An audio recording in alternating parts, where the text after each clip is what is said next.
सभी को हरे कृष्णा। हरे कृष्णा। श्री कृष्ण के बारे में आज जानने के लिए बहुत सारे लोगों के विचार आए हैं कि कृष्ण का जन्म कब हुआ, कैसे हुआ। बहुत सारे प्रश्न हमारे अंदर होते हैं। हम बच्चों को उन प्रश्नों के जवाब देते हैं। कभी कभी हमें कुछ प्रश्नों के उत्तर नहीं मालूम होते हैं, हम उन बच्चों को उत्तर नहीं दे पाते हैं। तो हमारे सभी साथी, सभी बच्चे और सभी पेरेंट्स इस चीज़ का ध्यान रखें कि जब आपको थोड़ा सा ज्ञान होगा तो आप अपने बच्चों को भी अच्छे संस्कार और अच्छे ज्ञान दे पाएंगे। तो इसी संदर्भ में आज जन्माष्टमी के अवसर पर आओ जाने श्री कृष्ण के बारे में। श्री कृष्ण तो बहुत ही विस्तार की चीज़ है, जो कि भगवत गीता से लेकर भगवान की लीलाओं से लेकर और उनके जन्म की कथाओं के अनेक अनेक कहानियाँ हैं। लेकिन कुछ वास्तविक तथ्य, कुछ सामान्य सी जानकारी, लेकिन बहुत ही यूनिक है, बहुत ही स्पेशल है। आओ जानते हैं श्री कृष्ण के बारे में। श्री कृष्ण भगवान की जय। श्री कृष्ण हिंदू धर्म में भगवान हैं। वे विष्णु के 8वें अवतार माने गए हैं। उनको कन्हैया, माधव, श्याम, गोपाल, केशव, द्वारकेश या द्वारकाधीश, वासुदेव आदि नामों से भी जाना जाता है। कृष्ण निष्काम कर्मयोगी, आदर्श, दार्शनिक, स्थित प्रज्ञ और दैवी संपदाओं से सुसज्जित महान पुरुष थे। ऐसा कहा जाता है कि जितने भी भगवान के हिंदू धर्म में अवतार हुए, उन सभी धर्मों में कृष्ण का जो अवतार था वो 64 कलाओं से प्रवीण था, 64 कलाओं से पूर्ण था। उनका जन्म द्वापर युग में हुआ। उनको इस युग के सर्वश्रेष्ठ पुरुष, युग पुरुष और युगावतार का स्थान दिया गया। कृष्ण के समकालीन महर्षि वेद व्यास द्वारा रचित श्रीमद् भागवत और महाभारत में कृष्ण का चरित्र विस्तृत रूप में लिखा गया है। भगवत गीता कृष्ण और अर्जुन का संवाद है। संवाद का मतलब होता है दो लोगों के बीच में ऐसा वाद विवाद कि क्या करना चाहिए और क्या नहीं। इसका बहुत ही सुंदर उदाहरण अगर कोई है तो वो हमारी भगवत गीता है, जो महाभारत के युद्ध में जब कृष्ण भगवान अर्जुन को बताते हैं कि भाइयों से युद्ध क्यों नहीं करना और क्यों करना चाहिए। हमेशा युद्ध किसी भाई या किसी व्यक्ति के बीच में नहीं होता। युद्ध हमेशा दो लोगों के विचारों के बीच में होता है। जब किसी का विचार किसी व्यक्ति से मेल नहीं खाता है, उस समय विवाद, युद्ध और संकट की स्थिति उत्पन्न होती है। ऐसे में भगवत गीता हमारे जीवन का एक ऐसा आदर्श है जो हमें ये बताता है कि हमें कब क्या करना चाहिए और क्या नहीं करना चाहिए। इसलिए बच्चों को भगवत गीता के श्लोक, भगवत गीता के संदेश को ज़रूर समझाना चाहिए, ज़रूर सिखाना चाहिए। इस उपदेश के लिए कृष्ण को जगत गुरु का सम्मान भी दिया जाता है। कृष्ण को बहुत बड़ा राजनीतिज्ञ भी कहा जाता है। कृष्ण वसुदेव और देवकी की 8वीं संतान थे। देवकी कंस की बहन थी। कंस एक अत्याचारी राजा था। उसने भविष्यवाणी सुनी थी, जिसको हम आकाशवाणी पहले कहते थे, कि देवकी के 8वें पुत्र द्वारा वह मारा जाएगा। इससे बचने के लिए कंस ने देवकी और वसुदेव को मथुरा के कारागार में डाल दिया। इस कारागार में डालने के पीछे एक बड़ी कहानी है कि जब वसुदेव और देवकी का कंस ने बहुत उत्साहित होकर विवाह किया तो एक आकाशवाणी होती है कि ये जो देवकी को तुम इतना प्रेम सम्मान के साथ विदा कर रहे हो, इसी का 8वां पुत्र तुम्हारा वध करेगा। इस आकाशवाणी से वह इतना अस्थिर हो गया, इतना व्याकुल हो गया कि वह अपनी बहन को मारने के लिए दौड़ा। तब उसके पति वसुदेव ने कहा कि आप जो है इन्हें मत मारिए, इनकी जितनी भी संतानें होंगी उन्हें हम आपको सौंप देंगे। ऐसा उन्होंने वादा किया और उस वादे के अनुसार जितनी भी वसुदेव और देवकी की संतानें हुई, उन्हें जब पैदा होते ही साथ उनको जो है कंस को सौंप दिया जाता था। लेकिन कंस ने उनको दोनों को ही बंदी बनाकर कारागार में ही रख दिया। कारागार में, मथुरा के कारागार में भादों के महीने में कृष्ण पक्ष की अष्टमी को कृष्ण भगवान का जन्म हुआ।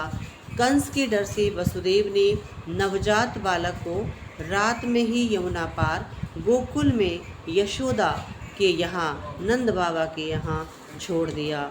ऐसा कहा गया कि नंद बाबा उनके परम मित्र हैं और रातों रात जब यह लीला हुई तो इस लीला के संदर्भ में बहुत सी कहानियाँ आती हैं। कहानियाँ इस प्रकार आती हैं कि जब कारागार में कृष्ण का जन्म होने वाला था तो चतुर्भुज रूप में भगवान विष्णु प्रकट हुए और उन्होंने कहा कि वसुदेव से कहा कि मैं आपके घर जन्म लेने वाला हूँ। यशोदा ने कहा कि आप इस रूप में आएंगे तो मैं आपको इतना प्यार नहीं कर पाऊँगी और आप जो है बालक रूप में आएँ। तब कृष्ण भगवान देवकी के गर्भ से बालक के रूप में जन्म लेते हैं और उन्होंने यह भी कहा कि मैं आपके जन्म लेने के पश्चात मैं आपके पास नहीं रहूँगा, मुझे नंद बाबा के घर गोकुल में छोड़कर आना। और इस प्रकार से जैसे ही जब नंद बाबा ने उनका पालन करने का विचार अपने मन में जो किया था, जो संकल्प था, वह भी पूर्ण हो जाएगा। तो यहाँ पर यशोदा की भी कोई कहानी है कि यशोदा जी ने बहुत तप किया था, तब भगवान ने उनको आशीर्वाद दिया था कि जब मैं कृष्ण जन्म में आऊँगा तो मैं तुम्हारा ही लाला रहूँगा और तुम्हें अपने जो है लीलाओं से आनंदित करूँगा। तो यहाँ जब वसुदेव और देवकी ने जैसे ही कृष्ण को जन्म दिया तो बेड़ियाँ खुल गई, जितने बंदी जन थे, जितने भी पहरेदार थे, वो सारे सो गए और स्वतः ही दरवाजे खुल गए और रात के घनघोर अंधेरे में सिर्फ वसुदेव जो है अपने लाला को एक टोकरी में बिठाकर अपने सिर पर रखकर, क्योंकि जो व्यवस्था वहाँ उपलब्ध थी उसके अनुसार कृष्ण को अपने नंद बाबा के घर छोड़ने के लिए यमुना पार करते करते जब वो नंद बाबा के यहाँ जा रहे थे तो यमुना जी ने भी कृष्ण भगवान के पैर छूने के लिए बहुत ऊंची ऊंची लहरें उत्पन्न की। उन लहरों से जो है वसुदेव के डूबने का भी डर था और वहाँ पर जो कालिया नाग था वह छत्र बनाकर उनके ही ऊपर जो है वर्षा से उस बालक को बचाने लगा। जब कृष्ण भगवान ने के पैर या जो है यमुना जी ने छू लिए, तब जैसे ही पैर छुआ और वह यमुना जी उतर गईं और अब धीरे धीरे जल स्तर नीचे आ गया और नंद बाबा नदी में भी पैदल चलकर जो है नंद बाबा के घर वसुदेव पैदल चलकर चले गए। इस तरह से जब नंद बाबा के घर जो बालिका का जन्म हुआ था उसको वसुदेव जी ले आए और वसुदेव जब जैसे ही अपने वापस कारागार में आए तो थोड़ी देर में बंदी जन जाग गए और सारे जितने भी सोए हुए लोग थे वो जाग गए और उनकी बेड़ियां स्वतः फिर से बंद गईं, गेट दरवाजे बंद हो गए। इतने में खबर मिली कि एक संतान का जन्म हुआ है, लेकिन लड़की पैदा हुई है। इस पर किसी को विश्वास नहीं हुआ। फिर भी जब कंस को पता चला कि कन्या का जन्म हुआ है, तब भी दुष्ट दुराचारी कंस ने उस कन्या को मारने के लिए जैसे ही उसके पैर पकड़कर पत्थर पर गिराए, वह कन्या उछलकर आकाश में चली गई और वह योग माया देवी भगवती बनी। और उन्होंने कहा कि हे दुष्ट कंस, जिसको तू मार रहा है वह तो कहीं और जन्म ले चुका है। और इस तरह से वह अंतर्ध्यान हो गई। तो वहाँ पर आज भी आप मथुरा वृंदावन जाएंगे तो जहाँ आप जन्मभूमि पर जाते हैं वहाँ पर योग माया का मंदिर भी बना हुआ है। आप बहुत सुंदर छवि उनकी है, आप उनके दर्शन कर सकते हैं। और इस प्रकार से अब धीरे धीरे कृष्ण भगवान नंद बाबा के यहाँ बड़े होने लगे। बाल्यावस्था से ही बड़े बड़े काम करने लगे, किसी सामान्य मनुष्य के लिए संभव नहीं थे ऐसे काम करने लगे। अपने जन्म के कुछ समय बाद ही कंस द्वारा भेजी गई राक्षसी पूतना का भी उन्होंने वध किया। उसके बाद सकटासुर को मारा, तृणावर्त को मारा और बाद में गोकुल नंद बाबा सारा गांव छोड़कर जो है नंदगांव आ गए। गोकुल छोड़कर नंदगांव आ गए। वहाँ पर उन्होंने कई लीलाएं की, जिसमें गौचारण की लीला, जब ब्रह्मा जी ने गायों को चुरा लिया कि देखें कृष्ण भगवान कैसे बिना गायों के रहते हैं, तो कृष्ण ने अपने इतने हजारों रूप बनाए कि वह गायों के रूप में भी थे और बालक के रूप में भी थे। 3 दिन तक किसी को पता ही नहीं चला कि गौ चारण की लीला हो रही है, उसमें गायें चोरी हो गई। जब ब्रह्मा जी ने देखा कि ये धरती पर तो फिर से गायें हैं, फिर से बालक हैं, फिर उन्होंने भगवान से क्षमा मांगी और फिर से उनके गायों को छोड़ दिया। यहाँ पर गोवर्धन की लीला है। गोवर्धन का मतलब है जब इंद्र ने इतनी अतिवृष्टि की, जल की वर्षा की कि गाँव को डुबोने का प्रयास किया, क्योंकि लोगों ने जब कृष्ण भगवान के कहने पर जो गोवर्धन पर्वत था उसकी पूजा की, क्योंकि पेड़ पौधे पहाड़ ही हमें, प्रकृति ही हमें सब कुछ खाने पीने को देती है, गायों को घास देती है, तो उन्होंने जो है उस पर्वत की पूजा की। लेकिन जब न इंद्र को पता चला तो इंद्र ने उन पर अतिवृष्टि की, लेकिन भगवान ने एक बाएं हाथ की चुंगली पर गोवर्धन पर्वत उठाया और सारे गांव वालों को उसके नीचे लाकर छत्र की तरह सबकी रक्षा की। रासलीला की बात आती है तो जब शरद पूर्णिमा की रात आती है तो शरद पूर्णिमा के दिन भगवान रासलीला करते हैं। इसके बाद मथुरा में मामा कंस का वध उन्होंने किया। जब कृष्ण भगवान को लेने के लिए कंस अपने दूत भेजता है, कंस जो है कृष्ण और बलराम को बुलाते हैं और वहाँ पर जो है अपने पहलवानों से, हाथी से, सभी से कृष्ण और बलराम को मारने का प्रयास करते हैं। लेकिन कंस का समय निश्चित होते ही कृष्ण भगवान कंस का वध कर देते हैं और अपने नाना नानी को भी छुड़ा लेते हैं, अपने माता पिता को भी बंधन से मुक्त कराते हैं और इस तरह से कंस का वध होता है और कृष्ण की लीलाएं भी बहुत अद्भुत होती हैं। सौराष्ट्र यानी कि गुजरात में द्वारका नगरी की स्थापना की है उन्होंने और वहाँ अपना राज्य बसाया, पांडवों की मदद की और विभिन्न संकटों से उनकी रक्षा की है। महाभारत के युद्ध में उन्होंने अर्जुन के सारथी बनकर अपनी भूमिका निभाई। रण क्षेत्र में उन्होंने उपदेश दिया और 124 वर्षों के जीवन काल के बाद उन्होंने अपनी लीला समाप्त की। उनके अवतार समाप्ति के तुरंत बाद परीक्षित के राज्य का कालखंड आता है। राजा परीक्षित जो अभिमन्यु और उत्तरा के पुत्र और अर्जुन के पौत्र थे के समय से ही कलयुग का आरंभ होता है। यहाँ आप देखेंगे कि कृष्ण भगवान जो है उनको जो है कृष्ण कहते हैं, जो संस्कृत शब्द है जिसका मतलब होता है श्याम वर्ण, और इस प्रकार से स्वयं भगवान हैं और उनका निवास गोलोक में है, वृंदावन में है, द्वारिका में है, गोकुल में है, बैकुंठ में है। उनके पास सुदर्शन चक्र सबसे बड़ा अस्त्र है। युद्ध उन्होंने कुरुक्षेत्र का लड़ा है। जीवन साथी के रूप में उनके पास राधा रानी रही, रुक्मणी, सत्यभामा, जामवंती और नग्नजिमती और लक्षणा, कालिंदी, यमुना जी जिसको हम कहते हैं, भद्रा।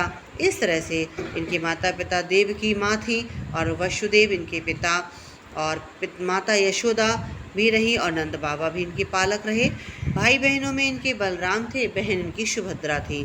शास्त्रों में भागवत पुराणों में और वैवत्स पुराण में, विष्णु पुराण में, महाभारत में, भगवत गीता में, गीत गोविंद में मीराबाई ने भी कृष्ण भगवान की लीलाओं का वर्णन किया।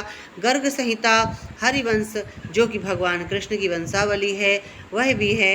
और हम जन्माष्टमी और होली कृष्ण के बड़े बड़े त्योहारों के रूप में मनाते हैं। बाल कृष्ण लड्डू गोपाल की सभी लोग अपने घरों में पूजा करते हैं, जिससे कि सभी के घर में छोटे छोटे बालक आते हैं, उनको भी हम कृष्ण रूप में मानते हैं।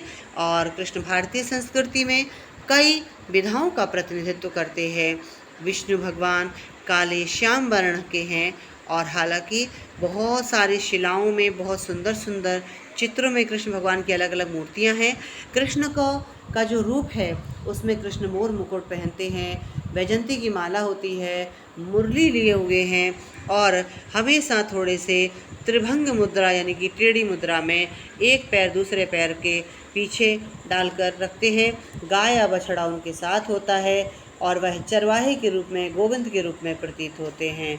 अन्य चित्रों में भी आपने देखा होगा, या तो वो गीता का उपदेश देते हुए दिखाई देते हैं, कालिया नाग की भी नाचते हुए उनके चित्र हैं।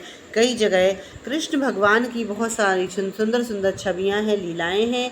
और एक कथा भी आती है कि कृष्ण भगवान जो है यहाँ पर जब शिक्षा के लिए जाते हैं तो सुदामा उनके परम मित्र रहे, और सुदामा के साथ उनकी बहुत सारी लीलाएं हैं।